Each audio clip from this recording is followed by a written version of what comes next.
Okay? Update ngayon. Bubunutan ko ng buhok yung kilikili ng nanay ko. Makati na daw. Check natin muna kung maputi yung kilikili ng nanay ko. Huwag kang maingay. Check. Kasi magpapabunot ka, di ba? Huwag mo na takpan. Nahiya ka pa. Oy, maputi.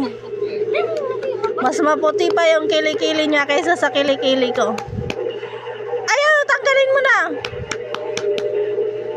Oh, sana all maputi yung kilikili. Ano ba ito? Di mga ni. Ako yung pinapabunutan mo eh. Malabo na ang mata ko.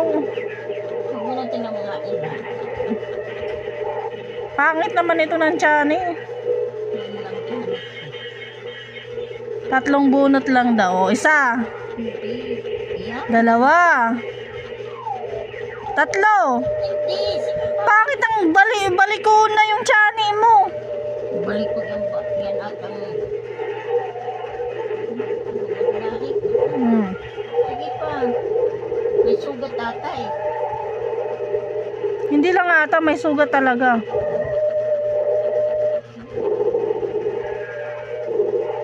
Oh.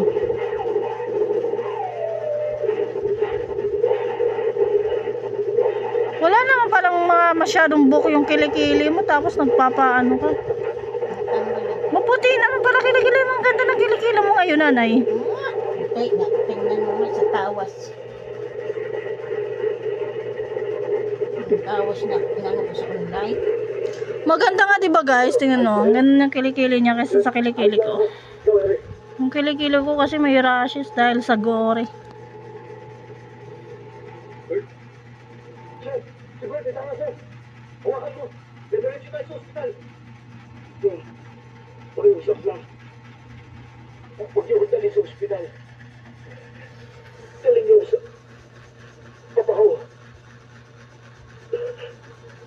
Wala na, tapos na.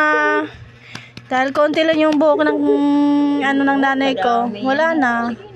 Wala na nga. Dito sa kabila. Ay naku, sabi sa isa lang, tapos ngayon sumusobra ka na ha. Oh, tingnan mo.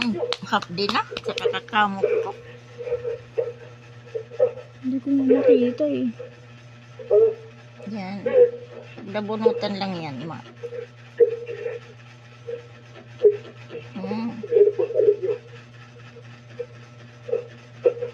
Yan, yan. Yan. Wala naman na. Mayroon pa.